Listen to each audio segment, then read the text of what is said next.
Everyone thinks because you're a zombie, you don't know good coffee. Well, they're wrong. There's only one brew that gets my seal of approval. Deadly Grounds coffee is my guilty pleasure. The aroma is so intoxicating. It brings all of my neighbors out of the woodwork. Deadly Grounds coffee. Coffee to die for and zombie approved. It's good to get a little deadly. Use the front door! Oh, they're so disgusting.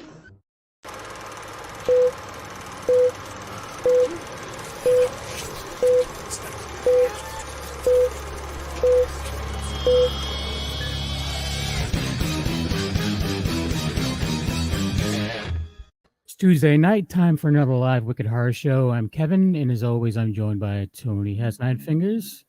What is going on, people? That's a little too close. A little too close?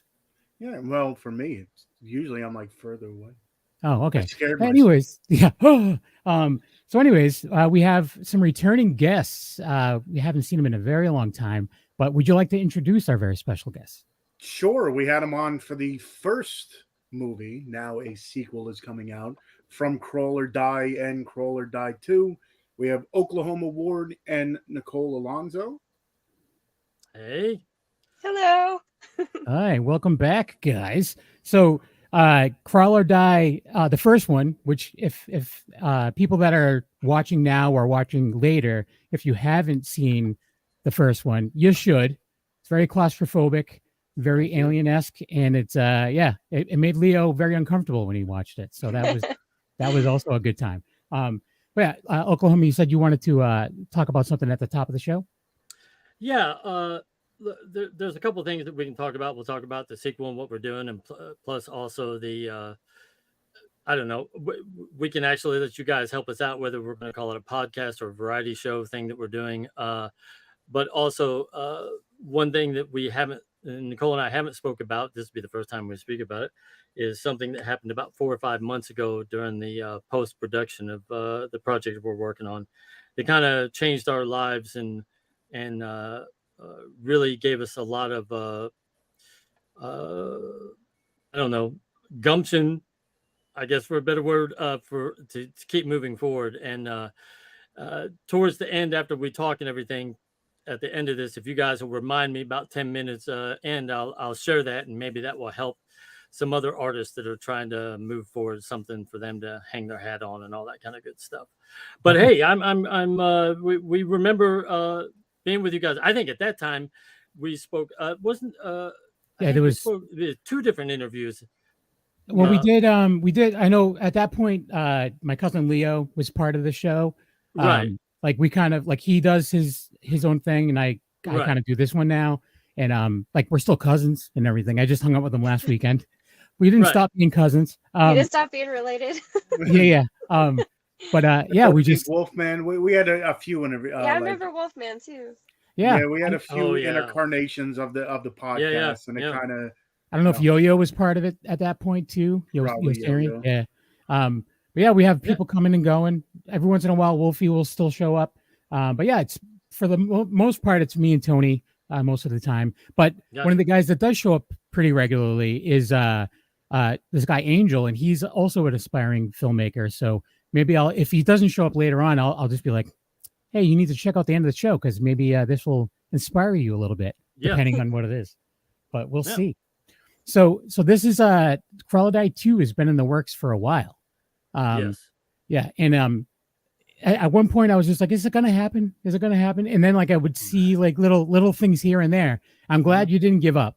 I'm glad, because if the first one is very, very good. I like it a lot. Well, I appreciate that. Yeah, it was difficult for Nicole and I too. I think that she and I had to learn what our parameters were. And what I mean by that is, I have people all the time say, I'm a director, or I want to be a filmmaker. Can you give me advice? Or I'm an actor, but I can't find anything. Can you give me advice?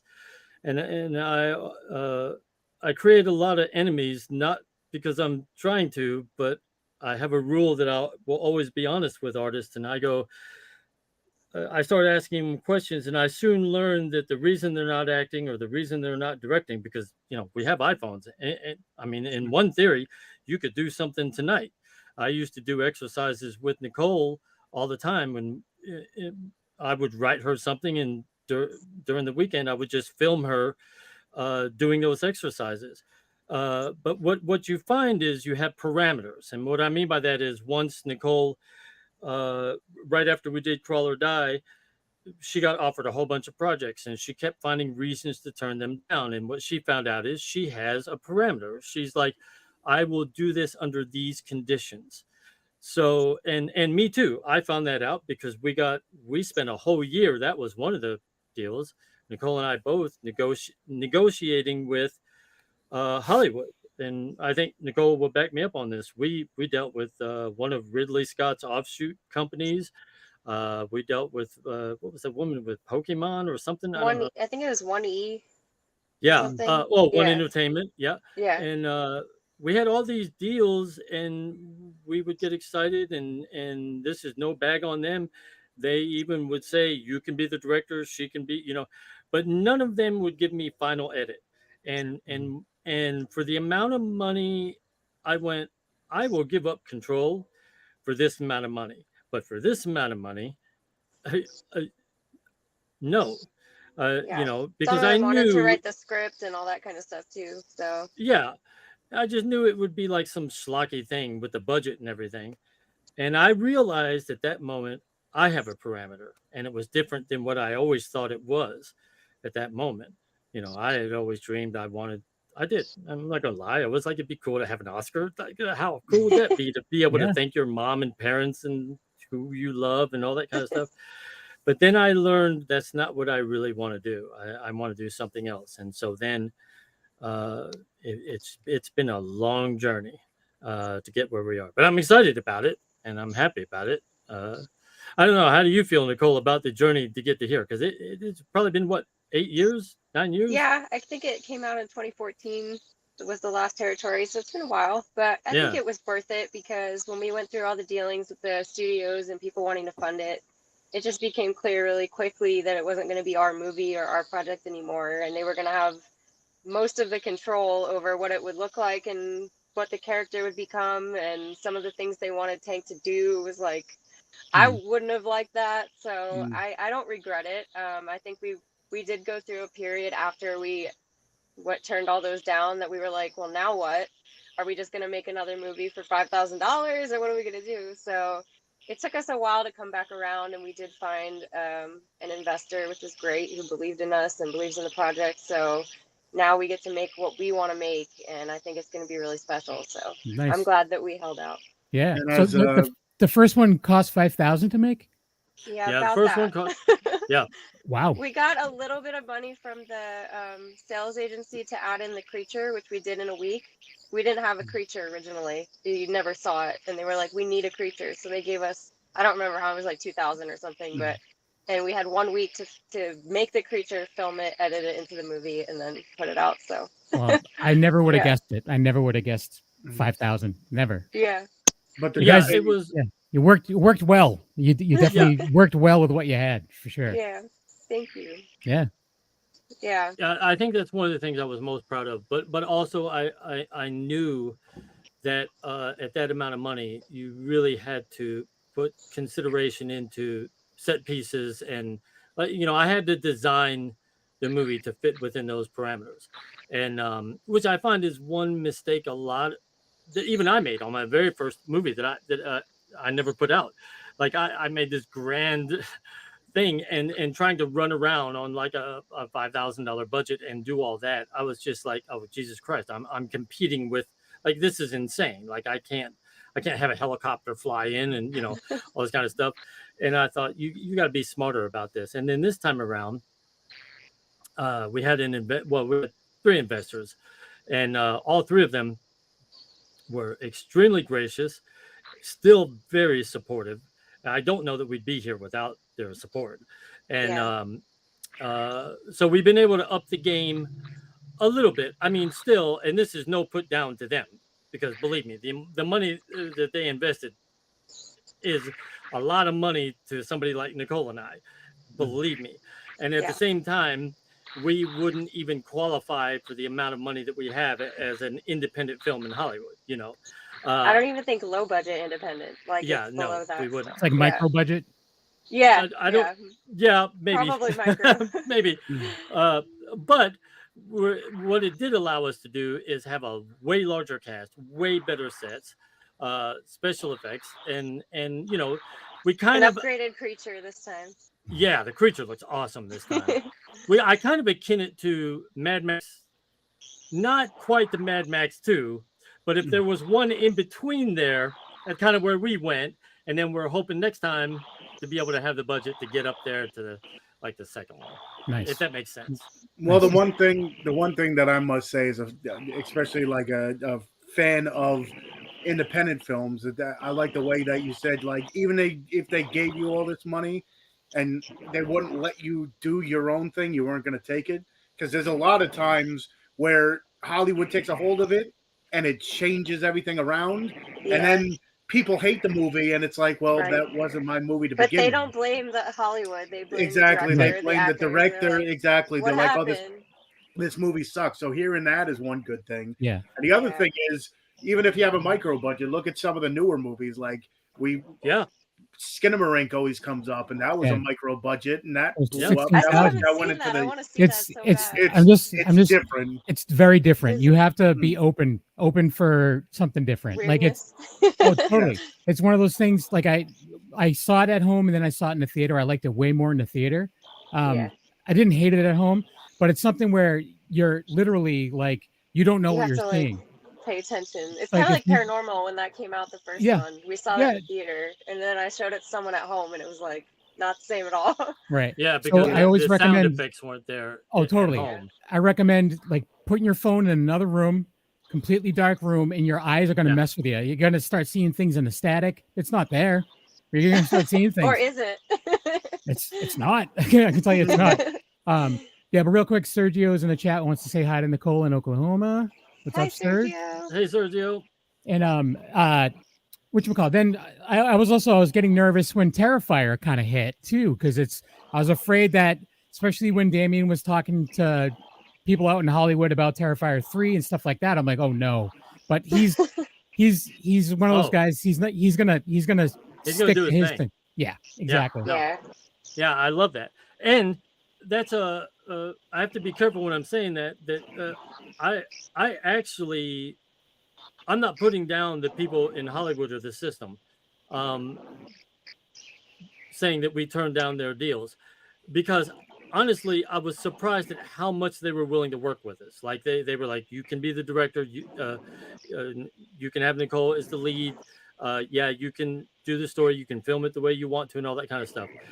But you know, it just came down to they wouldn't give me final cut, and I just went, hey, look, you want to pay me once enough money that I can make independent films the rest of my life, I will trust you cutting up and having to go through, if it is horrible, swallowing that everybody's going to go, look what I did, I'll do that. But if for this amount of money, no, I'll just, I'm going to do my own thing. And if there has to be a trust thing going back and forth, and, they just, there's 1,000 people standing in line behind me that will sign that deal. And I go, I just got kicked to the side, which was fine because it took us on this journey. And although it has been gut wrenching, we're here because I think we filmed for a year and a half, because see what almost we did was, we it's 6 1-hour episodes is what we've done, and it had a crew of about 40 actors, and I could only film on the weekends. And the one thing that I didn't consider is that sometimes I have a scene with 4 people in it, and then somebody has to go home because of a job, and so then everybody's going to come back next Saturday to finish out the scene, but one person can't be there. Well, I can't film the scene because they all 4 are in the scene. There's only 3. And then the next weekend, 2 can't be there. And all of a sudden, it just keeps building up. And I go, if you ever want to know why it takes so much money to make a movie in Hollywood, it's because Everybody has to quit the job they have. They have to make enough money to be there 7 days a week to film for 45, 60 days in a row. And I go, that is something that was a hard lesson for Nicole and I. Like, we had to learn how to be like, okay, well, you put on a blonde wig and I'm going to film you from behind, and you three people, you're going to say this. And then somebody's like, I got to go. And you're like, okay, now you hold a coffee cup here to where it would block the face. Like, it became very creative, which was an experience. Yeah. It's kind of like, have you guys ever seen Open Water? Like the original one, the very low budget one, the first one. I don't know if I have. Okay. Well, Tony, you have. Okay. I have. Well, whether people like it or not, what I found most interesting about it was those two people could only film on a Saturday. It took them a whole year to film it, very low budget. And I found that amazing. I find it amazing when anybody actually completes anything. I have so many friends, and hell, I could not finish something. This is no, I'm better than them or anything. So many friends that they even get halfway done, and then it just, it never finishes. So, I'm just amazed when anybody can get anything done, because it's so difficult. It's so difficult. Yeah, so many things can go wrong. We get that question a lot too. Like, is it still happening, or what's going on? And it's like, guys, it's two of us doing like a 500 person job right now. Right. Like, we are working every single day, and it is coming, and it's getting really close now. So we're excited, but it's a lot. The one thing I do have to say is I don't think either of you have aged a day since the last time we've seen you. Like, I'm dead it's filters serious. and lighting. You know what I mean? No, I'm just, all the tricks. For real. I was I just brought like, my ring light. yeah. But for real, I'm just like, they look exactly the same. Like, it's inside the stomach ulcers, all that. It's all there. At this point, the Mohawk is to get rid of all the grays on the side. And shave them off so you can't tell, Well, you still look the same to me. Life is Pain, who's over in the UK, so it's really early in the morning there. But he's saying I love the low budget movies that push the boundaries that big budgets have. Oklahoma making this behind the scenes very interesting. And also he loves the mug. He may have been talking about my Leatherface mug. Maybe talking about yours. Yeah. Mine is the alien one, and that actually has a little alien head inside of it that's bursting out of the bottom, but I can't That's show cool. it. That's cool. And he's like, oh yeah, and you just pour coffee everywhere. Right, on the keyboard. So the camera goes off. Yeah, Sergio's asking if we have a trailer. I pulled a trailer for the first one, which you should check out if you haven't seen it, Sergio. Same thing with Life is Pain. I know it's if you go to crawlordietrilogy.com, you can rent it and buy it. It's also available on other platforms. You guys are probably going to get the most bang for your buck because you get other extras and stuff. With we have behind the scenes and commentary and all that stuff, and music and all. Yep. Appreciate that. Thank you. No, Sergio, we don't have the trailer yet. We have probably 3 or 4 months left in post-production. And then I would say in about 3 months, I'm going to put the teaser out for the teaser trailer, and then we're going to have the teaser trailer, and then we're going to have the trailer, and then we're going to have the official trailer. And that's all because when you're independent, that's why we've started now coming back online, working all the platforms, beginning to get the name out there, beginning to build an army of followers, because it's Nicole and I's job to, in the next 6 or 7 months, get the attention of the distributors. Because one thing that we've learned, that if we just make a great product, if they don't know about it, they're not going to make any offers. And it's up to us. It's now our job, especially in today. It's even changed than when we first did the first one. The first one, it was everything was different. We had distributors come to us and make bids just based off our Twitter feed. Now they don't care about any of that because there's so many different streaming platforms. Now I'm competing against all sorts of stuff, daily shows, all the streamings, they're just filling it up with content. and why would they even notice us? People aren't going out trying to find new stuff right now. They're just trying to fill with what they have. I disagree.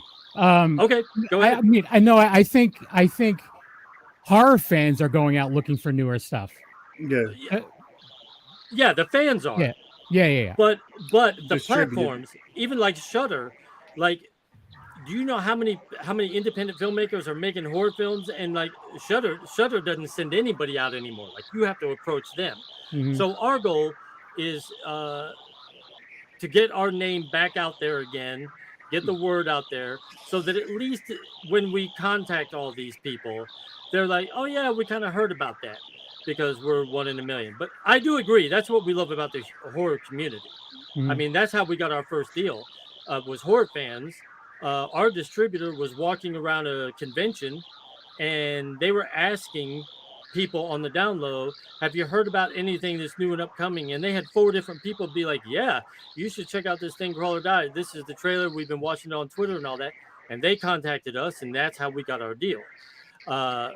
So it was all about horror fans and the horror convention. But, you know, there's 1,000 things out there right now. And so we're in a place to where we go over the next 6 months, we can start building things, leaking a little bit of footage, building the fans back up. And what we have been doing over the last year is purposely, all the horror bloggers that have a big following, all the horror magazines, we have been every single day retweeting, supporting them, so that hopefully at least 20% of them, when we approach them with our PR release, will go, oh yeah, we know you've been helping us out for the last year. Yeah, we'll return the favor and put it out there, and that will help us a lot. So we've been putting in the work that way, for sure. Yeah, that'd be that. Yeah, I agree. Hopefully that does pan out. But you already have a fan base with the first one. Yes, and they're not forgetting. So that's a plus. So you'll have a little bit of a it is almost a guaranteed audience right there. But it is a little different, I guess, now, because was it Uncorked that you guys released it through? Yeah. Originally? Yeah, in the US, yeah. And it is a different animal. You don't see as much physical media anymore, which is unfortunate. This time, since it's a series, it's probably going to be a different process than just trying to sell a movie, so it'll be a little different on the platforms and stuff for us. But yeah, it's yeah, you're right. I mean, does anybody buy DVDs anymore? I mean, I see you do. Do you see his room? No, I said I see you do, but I go, that's kind of like you know how albums have kind of made a resurgence a little bit. Yep. Like she at Christmas got me a record player, and I'm like, baby, I've had record players my whole life. I'm like, I was like, you know how much of a pain in the ass these are? She's like, oh, I thought you liked, and bought me an album, and I'm like, this album was $30. I was like, I bought this for $6. But anyway, back in but I go, you're right. I'm like, do people go to movie theaters anymore? Do they buy DVDs anymore? I'm like, everything's a little niche nowadays. Yeah, but more there is definitely community. I mean, that's where I found my community on TikTok and stuff. I mean, it's definitely few and far between, but the people know that physical media over streaming is that much better. Just because with streaming, it's all condensed. They can pull and take out whatever the hell they want.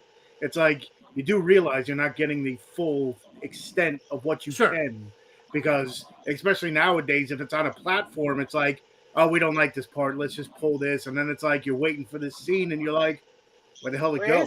Okay, they took it out. They changed the music. They did this. It doesn't look right. The colors are different. And it's, it's simple, because I get those people whenever I'm doing my lives. It's like, you do realize it's true. I'm like, oh, thank you. I never heard of it before. But I'm like, because then you get the people on my side that are like, you do realize that physical is this. So it's always going to be, especially now in this age, I think it's always going to be that, going against each other. But it actually makes it better, I think, for movies in general. Movies are still getting talked about. It's just, are you a physical or a like digital kind of deal? So that's it's still getting talked about. Like I just don't buy nearly as much as I used to, but it's something that it's got to be real special to me to buy it.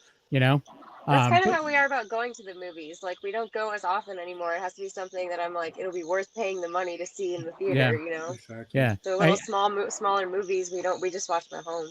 Yeah. I just, the last movie I saw in the theater was, it was that new one with Emma Stone and Willem Dafoe. Was it good? Oh, was that good? It was so good. Oh yeah, I still want to see that. It was so weird, but it was very good. I know it looks really interesting. I was watching some of you guys, the Mohawk and the Beard stuff, and I saw you guys talked about that Paul Giamatti movie. I love it. That was filmed. That was filmed here, like not in my house. But yeah, it was filmed in my area. Yeah, and a friend of mine, Patrick, was actually like an AD on it. Oh wow! Yeah, he's now making movies, so that's pretty cool. It so reminds me of like those 90s, like that time when the Dead Poet Society came out. Like it's that time, like it's just about lives. Like there's no action, no big explosions, and believe me, I mean, look at what I make. I mean, I love that genre, but I also love that. Like that's like a lost art. Oh yeah, and no big political message, and I can get into those type of films. I can get into all. There's not a genre that I can't get into, but this was such a great little movie. And I'm gonna tell you something.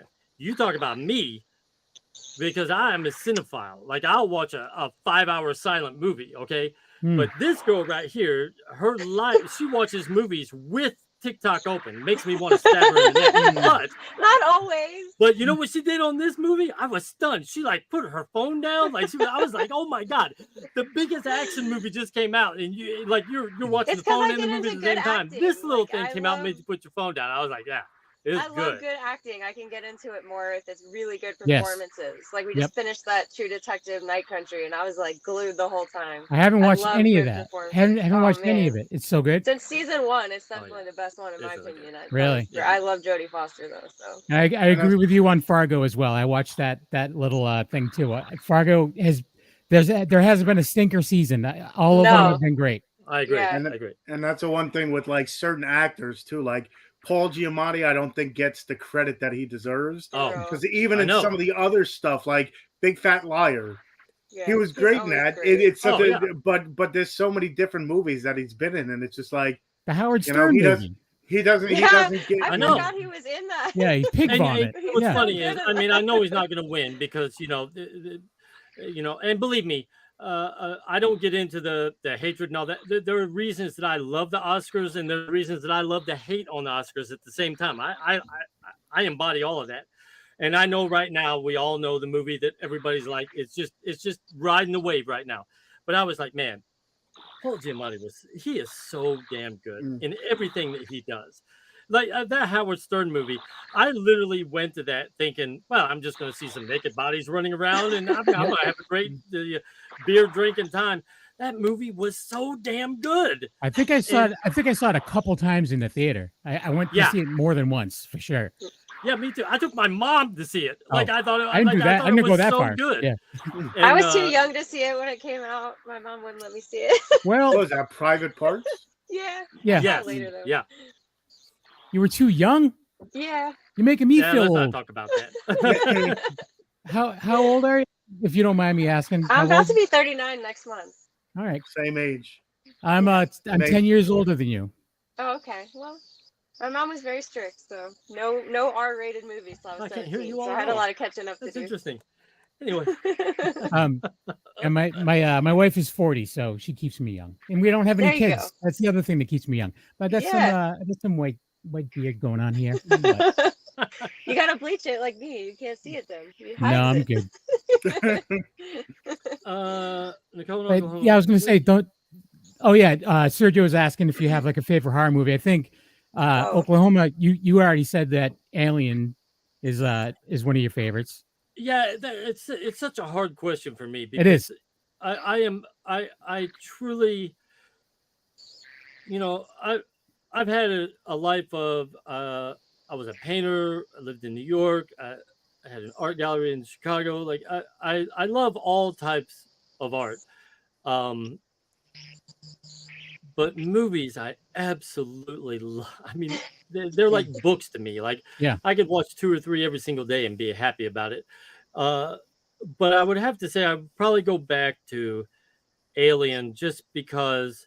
And it's funny too, because I don't know how that affects. That's why I love watching those movie reaction things sometimes, because I love seeing how people react to stuff. Like when Alien came out, for me, what I loved about it is the only person that anybody knew was pretty much Tom Skerritt or Stanton, and when they were gone, it was such a shock to us because of the time. Like it had never happened before that you take the people who were kind of major stars at the time were just gone, So I always wonder how younger generations watch that movie because they don't know. We watch those reactions and like literally they don't know anybody. Like we were stunned the other day and they were like, "Who is this Jodie Foster chick?" And we're like, "Oh my God!" Christ, like you don't know. It is crazy. Like any of these people. Yeah.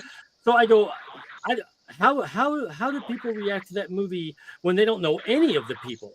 Like and now since women have come to the forefront over the last 5 years, is it even a shock that she's the one that's left anymore to this crowd? Right.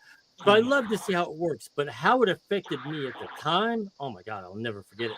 I'll never forget it. Yeah, it was brilliant. My top 3 is Alien, The Shining, and Silence of the Lambs. Those are my there you go. favorites. Yeah. I can watch them over and over. And like it's weird how some people still don't consider Silence of the Lambs a horror movie. Technically a thriller, I guess, but it scared the crap out of me. So. It's one of the out of that list. I love all those movies, but out of that list, that's the scariest one out of all of them. Yes, because it could be real. Like it scared me to death. And it's like The Strangers. Yeah, it's anything that could be real. That's the thing where I say that I think sometimes young filmmakers or the general public doesn't care. I mean, they just want to see the end product.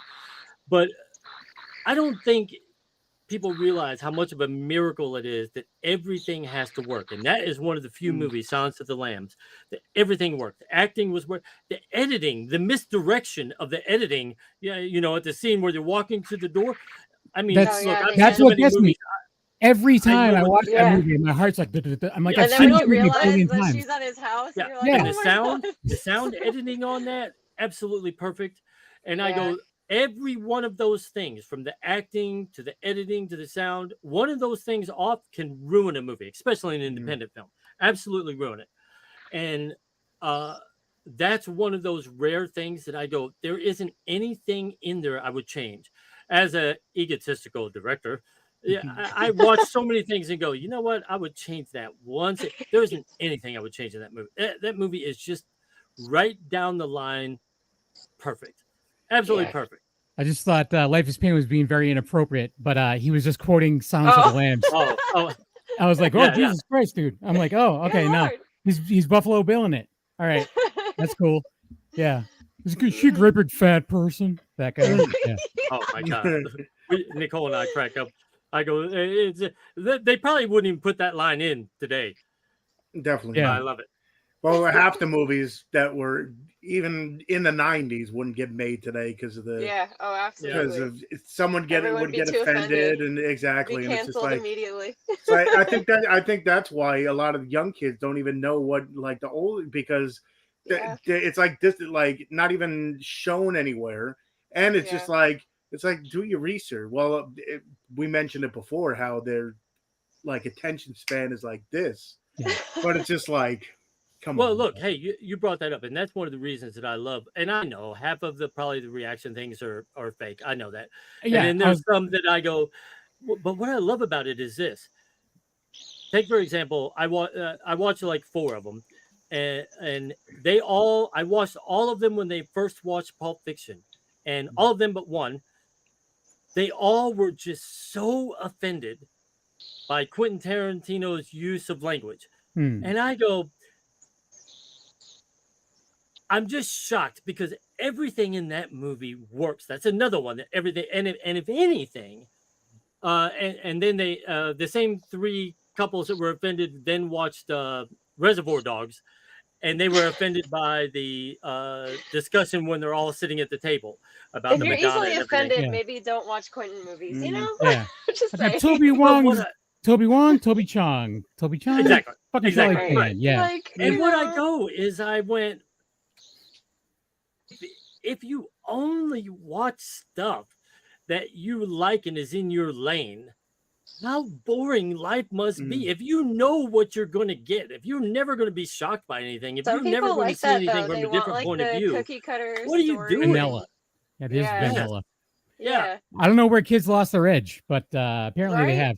But I was going to say, like, with some of those reaction videos, like because I love music too, so like I'll watch people reacting to like music they've never heard, but then I'll see the same song being reacted to by like 25 different people. And they all never heard it before. I'm like, come on. Well, what we learned, I think there's channels that put the songs and movies together, so they don't get the movie thing. What happens is, there's a company out there that has learned how to edit those down that it won't get flagged on YouTube, and then they put that up for sale, and all these reaction people get to purchase that, and they don't have to edit it. Then they can tweak it here or there, and they just have to do it so they don't get flagged. And I went, ingenious, and I truly think there are some that haven't, because it's hard for me to believe it when I see somebody that's like, what, you've never heard Prince? Like, what? How? Yeah. Even I don't care if you don't like him or not, but you have to know him. And I'm like, well, let me think about that. When my mom and dad were talking about Tom Jones, I didn't care who Tom Jones was when I was 16 years old. Hey, listen, I hate to do this, but at work. I was going to say, I 30-minute break. So well, it was awesome to see you. Yes. Yes. And Oklahoma will finish out and promote our website and stuff, babe. Yes. All right. I appreciate you guys. Thank you. Good to see you. Bye. So we lost Tony. Yeah, he'll be back. Okay. Yeah, he'll be back. Which apologies I had to say.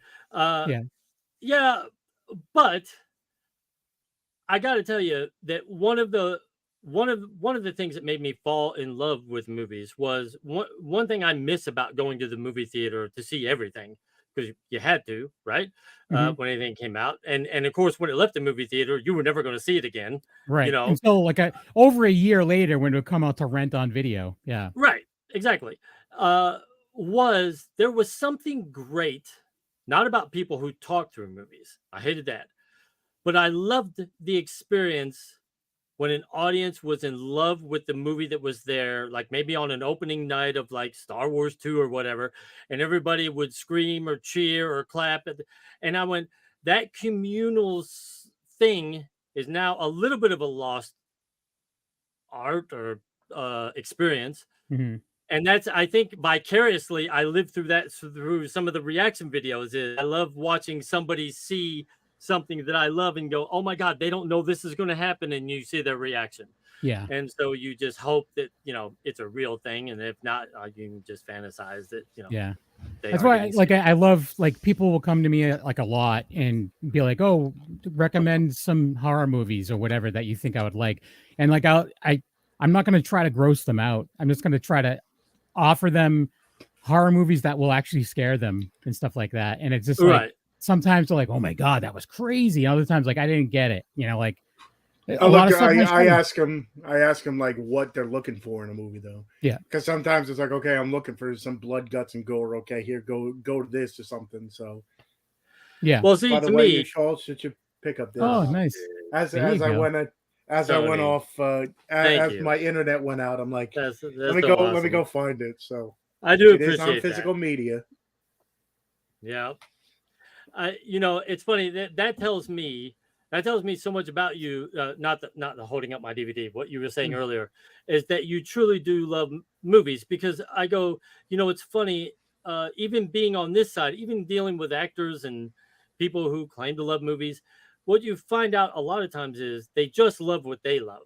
And I go, when you said you asked them what they like, and I go, that's somebody who truly loves movies and goes, look, I'm not asking you to watch something. I think Nicole's mom, I think she only watches like Disney movies. I'm not going to make her watch Alien and then judge her for not liking it. Right. Like, okay, have you seen this Disney movie? This one is really good. It has a good message. And this one wasn't made by Disney, but it's, the same thing. And I get enjoyment out of people experiencing something and loving it, being scared or what was that bone tomahawk? I mean, Yeah. oh my God, I'm gonna tell you Yeah. what. Like I said, I was talking to the filmmaker friend of mine, right? And I was like, I haven't been shocked by something in a long time. He's like, you got to see this movie. Then I was like, no, I mean, like I have to be really shocked. And I'm gonna tell you what, I was shocked. And then, which is kind of funny because I think the director of Terrifier must have seen that jarring moment and went, okay, I'm going to take that further and work from there. If not, I'd be shocked. Yeah. Because, and that's where I have some people that are filmmakers that just bag on everything that's being made right now. And I go, no, there's a lot of people pushing. There's a lot of good stuff out there. You just got to find it. It's a little harder to weed through stuff now because there's a lot of stuff being put out. There's a lot of stuff. Before, when it was just physical media, like it was almost easier to find stuff, because of, but now it's just like, I mean, nothing against Tubi because I watch Tubi a lot, but there's a lot of stuff that's just on Tubi, and it's just like, I make my $17 a month off Tubi. There you go. My movie's on there, Yep. I think Tubi's like the what Netflix was in the beginning. Yeah. Because Netflix would have a lot of the like independent, like whatever, a lot of the horror stuff too. And then they kind of went in a different direction. So I think Tubi kind of took that side over. Yeah. What's your thoughts on Shudder? Like, I love Shudder. I love it.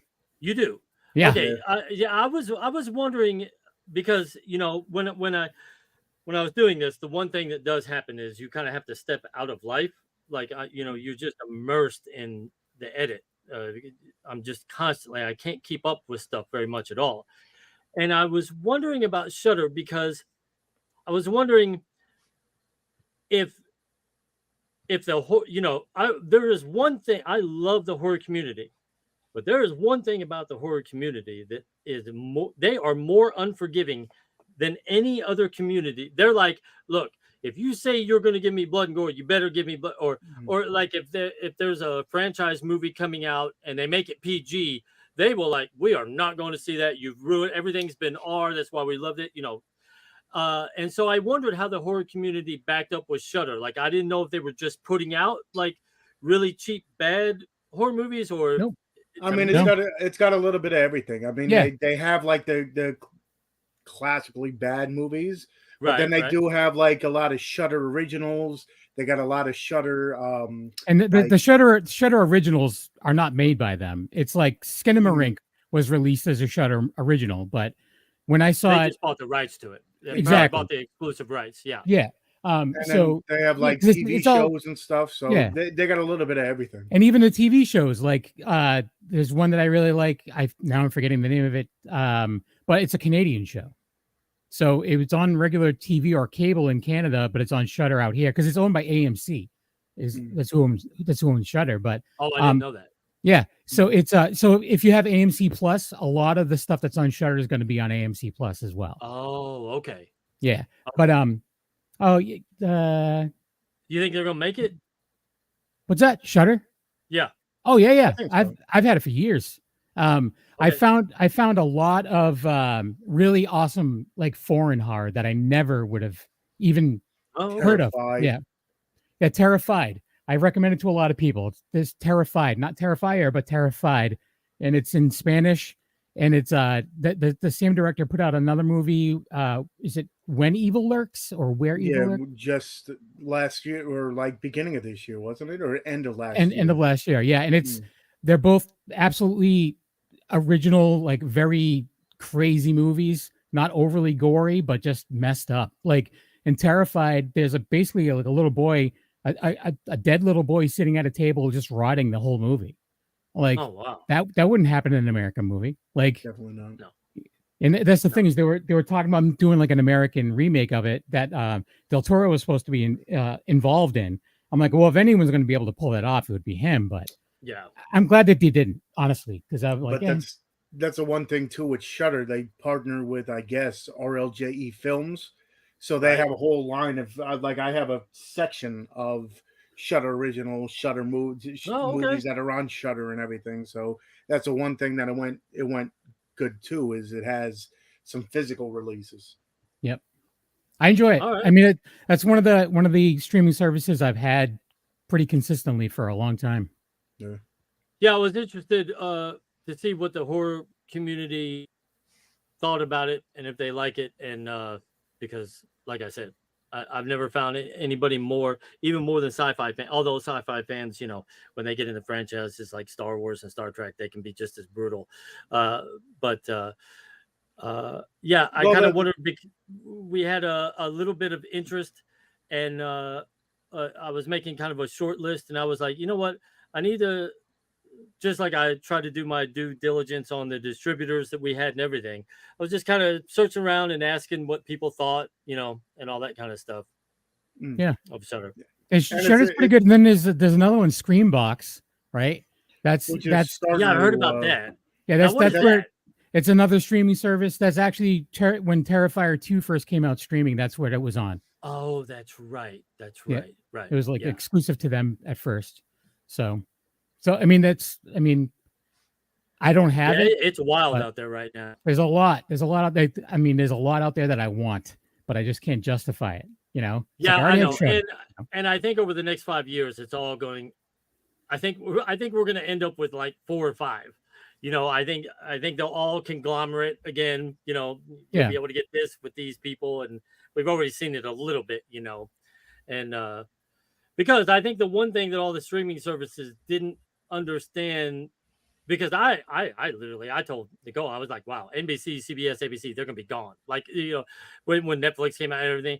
But what they know that the streaming services didn't know is you got to have content. You have to have new content every week, like to get people to keep coming back. That's why they would have a new show their new Hill Street Blues episode every week. And I was like, that's something that Netflix and them can't do. They can't physically put, you just can't make that many good movies to put out. Right. That's why they've been putting out all the foreign films, to help with that. And I went, eventually what'll happen is they'll have to combine them. I think, what is it? Peacock is, Paramount is with CBS, but then you have the Paramount movies, but you have the weekly stuff going on. I was like, that's what it's all going to end up. And then we're going to end up paying pretty much just what we did before everybody turned to streams, and we're going to have ads just like we did on TV. So. I pay extra on Hulu for no ads, and it's glorious. But that's I do that for YouTube. Yeah. Oh, YouTube's is pretty expensive for YouTube, like premium, right? Yeah, but I mean, because you get your regular TV through that too, right? No, I don't. I can't justify that price. Yeah, that's a lot. It's like it's like 100 something. Yeah. It's crazy. So we actually we're getting to the point where we want you to talk about the thing, but I want you to talk about your show that you guys started. Yeah. One thing that we learned is one thing that we said we never want to do again is, when you finish a project like a movie, okay, you can't just be putting out content for a whole 2 years leading up to a trailer, because I mean, what do you put out? I mean, like literally the whole movie would be out if you just showed little sections of it for that long. And so, you reach this weird point to where you're literally like, okay, I told Nicole, I said, look, when we did our Kickstarter campaign, we even told everybody it'd probably take us 4 years before you get your perks and everything. And we did it on purpose because we knew it was probably going to be a 2-year edit process, And so I said, well, what are we going to do for that 2 years? Like, what are we going to put out? These are Crawl or Die fan. We're going to be like, in 182 weeks, get ready for, I was like, what do we do? And she was like, well, why don't we just put out stuff about our life, things that we watch, things. And I was like, well, we can't do that on the Crawl or Die trilogy. We'll have horror fans coming there and they'll get pissed off. Like, what? I came here to why am I watching you redo a bathroom? Like, this is ridiculous. And so what we decided to do is, like, we went, look, we'll start like the Mohawk and Beard show. And what we can do is, when we're not talking about the movie, we can share what it's like. Like, she had to go get a job at Amazon for a couple of months to make the bills because we have a septic tank that went bad. And where are you going to get the money to fix the septic? It was like, you got to have money. Or talk about the things of like, what have we given up? Well, we've given up living in a house or an apartment. We live in a garage, and we're like, we'll just share that, and we're okay with it. I mean, that's the parameters that we set up for ourselves to be able to do what we love to do. And I was like, what we could do is we can spend the time that we're doing the editing and behind the scenes work that we can't really show or give away any content to. We can just put out stuff that we find interesting and funny, and the fans that like that can still then talk to us. And then about 6 months before the trailer happens, we can start leaking stuff out and build that up. And so that's why we started that. And we're actually really excited about it, because we got a lot of people that wrote us, and we find it fun, and we get to talk about stuff we love and things that we find funny and interesting. Yeah. And obviously, like, I love horror, but I pretty much love every genre of film, but horror is my go-to most of the time. But like, that's not all I want to talk about.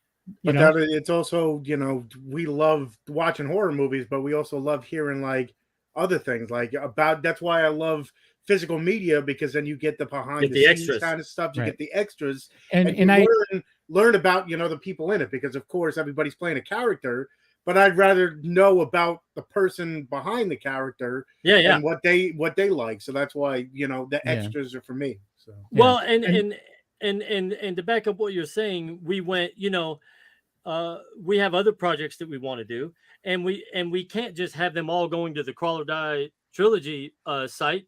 If we're doing a Christmas movie, or a black comedy, about life. And so I went, well, what we can do, we can just start this little show. We're not out there pushing it every day. We just do it for fun, which has been a relief. Trust me, because, normally you're like 13 views. What are we doing wrong? And now we're just like, look, if we keep this going for 30 years and we do all sorts of different projects, or we decide to take 2 years off, we can go on there and be like, maybe we made a mistake. We can just do something about our lives as artists. Right. And we went, because that is one thing that we have a lot of. We have a lot of people ask us advice or our thoughts on, how do you do it? And we're like, I don't know. What do you mean? How do we do it? I mean, if you got to figure out what you want to do. Right. It's not like everyone's journey's the same. Like every filmmaker has a different journey, I'm assuming, like. Right. There's no right or wrong, but also I do find it, I think everybody has to really truthfully have that conversation with themselves. And I think it's really hard to have it and truly go, what is it that you are really wanting to do? Because, and this will kind of lead into what I was saying in the beginning, is something that changed everything for me.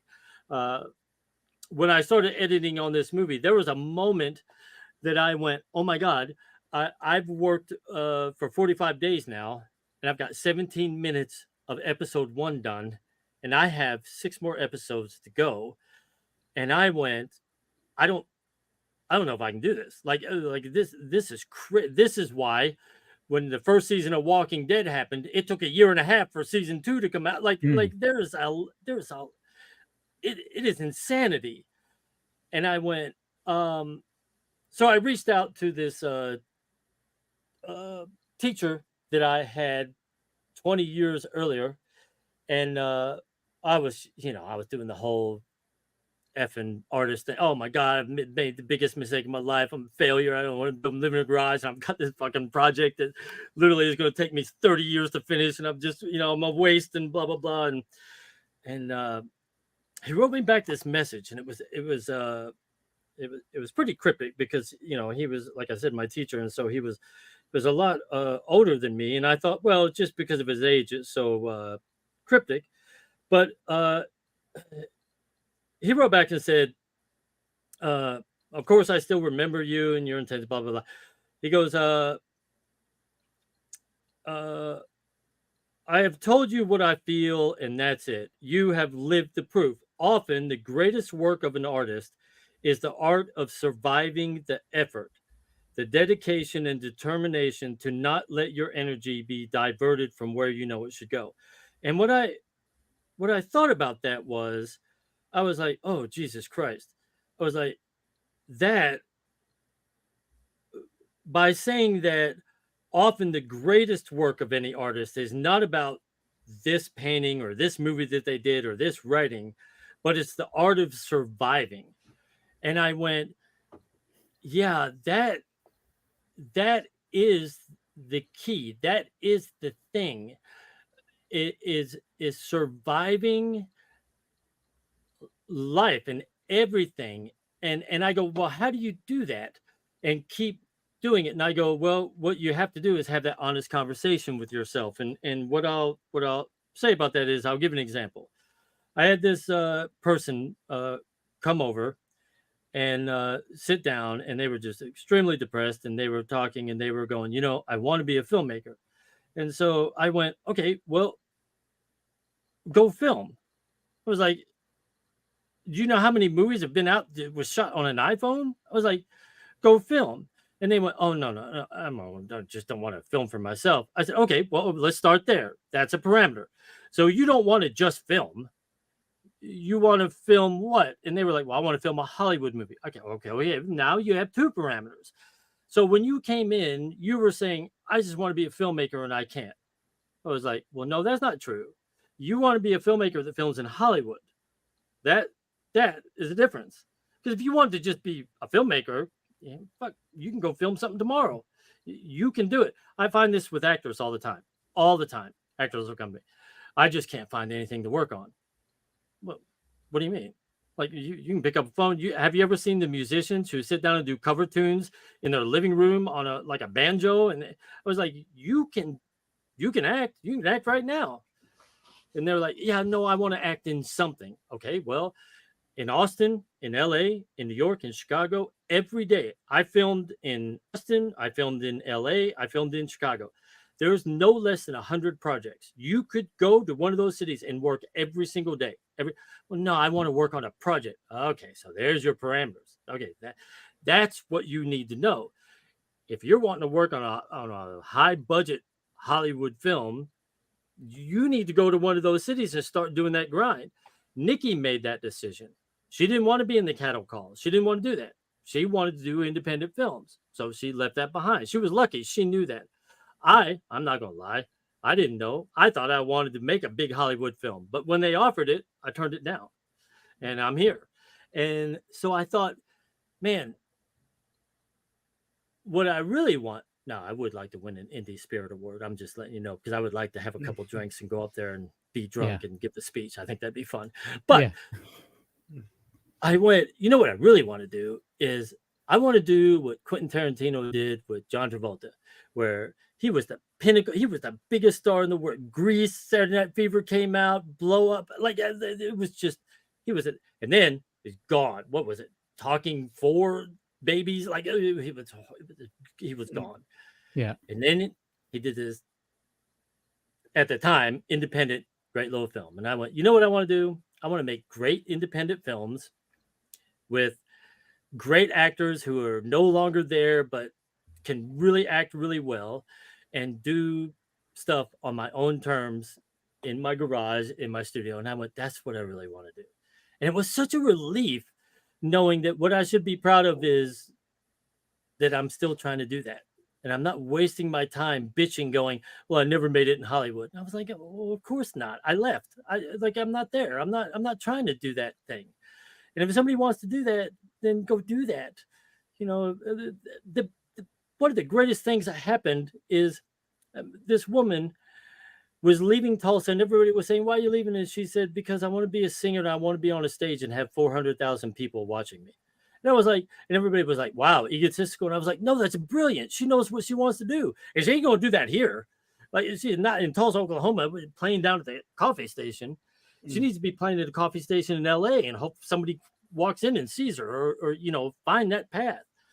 And I just went, man, it is so hard. I guess it is so hard to truly go, what do I really want to do? What do I really want to do? Because then everything is freed up. Then you know your path. And you're not just jerking around going, well, I want to be an actor, but there's nothing going on. What are you talking about? There's stuff going on everywhere. And then you figure out what your parameters are. Well, no, I have to be paid for it. Okay, all right, go do that. I mean, hell, yeah, I want to be paid for mine too, but not enough to not do what I do, like, obviously. So, I think that's the key, is really figuring it out. But that's the one thing. The one thing is, if it was so easy, everybody would do it. So as sometimes oh, that person's crazy for doing it. Well, at least they're trying it. At least they're going for something. If it fails, it fails. But at least they're trying for it. If everybody did what they did, nobody would be at a dead end job or anything like that. You'd be doing your dream. So those it is, and 2% of people that made it are because they went for it. So because well, also think about this. I don't care who you are. You are going to fail at something. I mean, look at all the great directors who have the huge budget, best producers, great actors, and still they can make a dud. I mean, it can just happen to anybody. And I go, okay, so then you can't go, I'm not going to do it because I may fail. Well, everybody's going to fail. You have to, you have to really try, but also you have to try and really care about it, I think.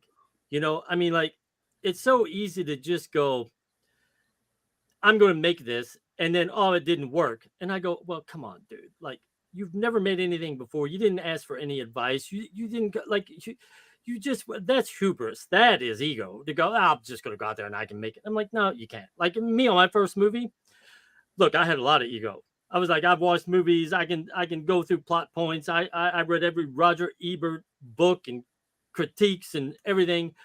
But I was smart enough. I'm stupid on a lot of stuff, but I was smart enough there to go, you know what I don't know? When that camera says action and everybody's there, what happens then? So I went out and I spent 70% of my budget hiring Richard Linklater's assistant director. And I said, I need you on set to tell me what the hell happens here. Like, what I have an idea in my mind, but I don't. And look, he and I almost got into fights and all that kind of stuff, but I loved it because he was able to go, yeah, that's a beautiful shot you just did there. How did that person get in the room? What are you talking about?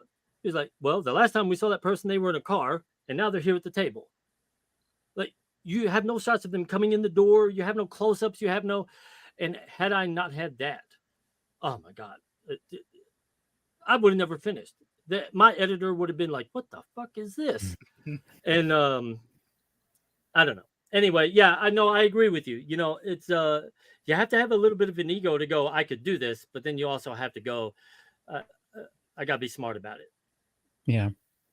I think that's a problem with people like me, as I try to not have any kind of ego, and I generally think I'm the worst. And as every artist does. Yeah, but I've also I accept defeat a little too easily, I think. I don't know. I think that, look, you guys are here. Do you know how many people that bloggers and writers and everything? I mean, I'm amazed. We had, I think, 87, between 80 and 90 articles or interviews off of the first movie. But I mean, it was a different time. Twitter was just starting. We were kind of jumped on that bandwagon, and people were just starting shows and everything. So everybody was like, yeah, come on. I think I went back through and there's 7, and that's including you all, that are still there. I mean, that is something. That is really something. That made us depressed because we were like, oh, this would be great. We'll have all these, we'll have at least 80 PR. We sent out those PRs and we got like 70 back. And I was like, what? And we did, I was like, oh my God, we're going to have to spend months finding all the damn new bloggers and all that. And I was like, oh my God, I was like, Jesus. And yeah, it's that journey, man. You're still there. Yeah. You're still there. That is a thing. Yeah. And it's a real thing. I mean, we're doing it just for the love of it. We're not expecting anything from it other than to get to talk to awesome people that make awesome things that we like. So, thanks. Yeah. So it is time to go, but I do want to play the trailer for the first one. Okay. Just real quick, if before we take off, so that way people like Sergio and Life is Pain who haven't seen the movie, this will make you want to go out and see it or rent And this it. will make anybody that's listening right now want to come to the lives and watch Yeah. the trailer as opposed to listen to the trailer. Yeah. Yeah. It's a weird thing that we have two separate audiences. Like we have people that listen that's never watched. Yeah, it's weird. Social But media either way. just makes my brain melt in half. Exactly. I'm like, wait, the Twitter people won't talk to the YouTube people. I was like, what is that? It's crazy. Yeah. Hey, go ahead. I grew on for hours about that. I hear you. But yeah, so here's the trailer for Crawl or Die, which is now available. If you go to crawlordietrilogy.com, you can rent it or buy it there. There's different levels where you can get like certain perks, like behind the scenes, stuff like that. It's also available in other locations, but I really think just to support the project and stuff like that. And, I think, crawlordietrilogy.com is probably the best way to go. But yeah, real quick, here's the trailer. Will we come back afterwards or will? Yeah. Be... We'll come back real quick. That way we can, say goodbye. The website. Yep. All right. Cool. So we'll be right back.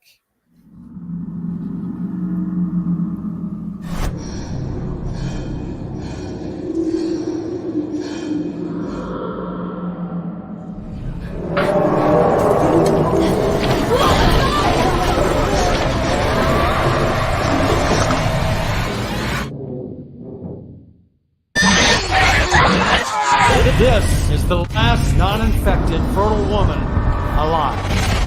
You are her priority protection. She is your package. This package gets delivered. Find the number! We're going down there.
There you go. It sells itself, people. Yeah. But yeah. Thank you.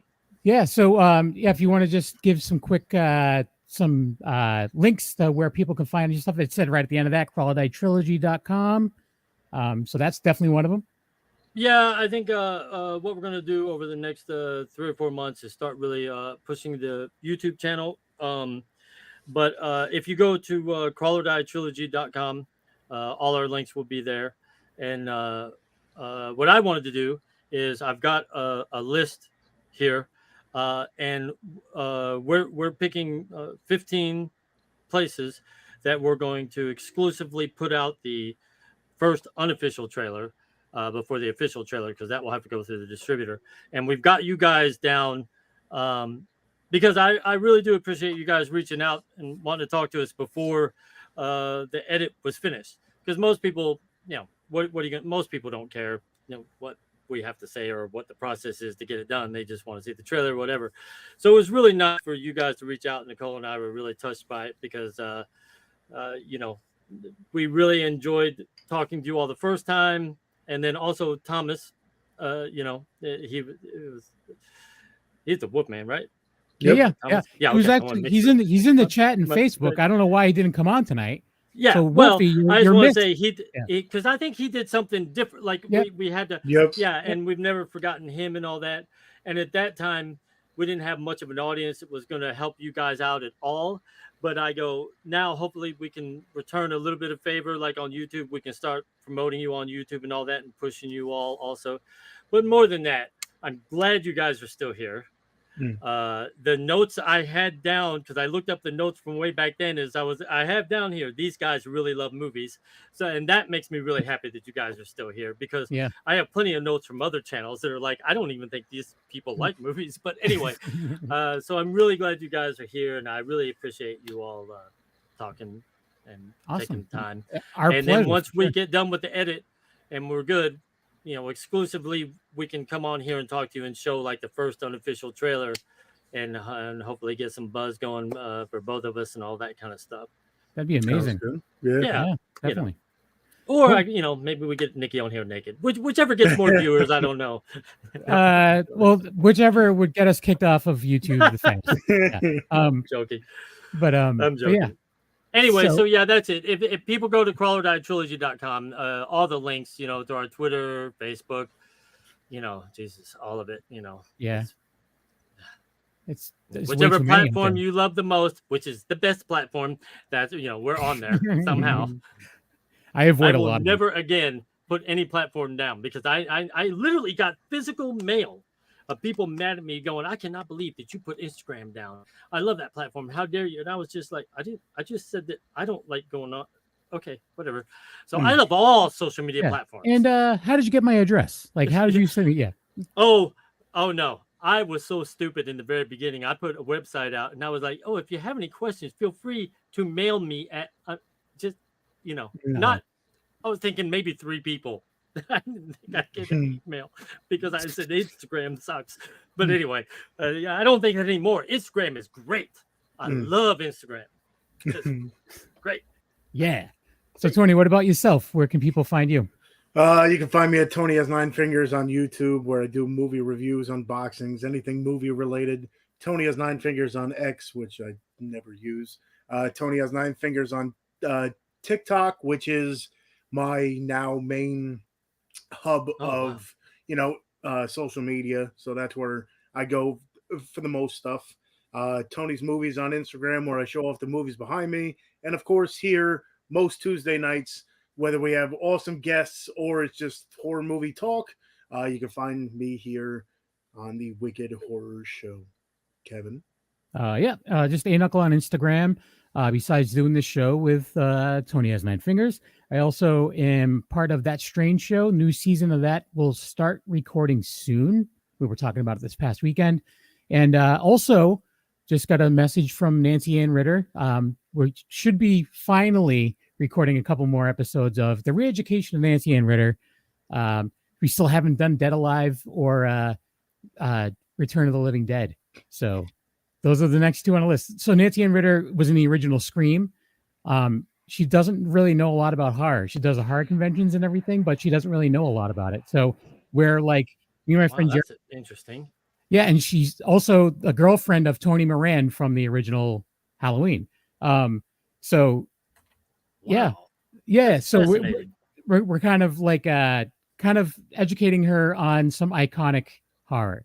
Stuff that she'll come across at conventions. So So she's been scarred by a few of them. She had never seen The Shining before, and I'm glad that I brought that into her life. She loved it. Good. Yeah, she did not like Evil Dead 2. I was kind of surprised. So Dead Alive should be interesting when she finally watches that. Yeah. But either way, it'll be fun. So hopefully those will be out soon. I think we're gonna record some of those next couple weeks, hopefully. But other than that, just thanks for watching and or listening, and we'll see you guys all next time. Yeah, do both, please. Yeah. Bye, everyone.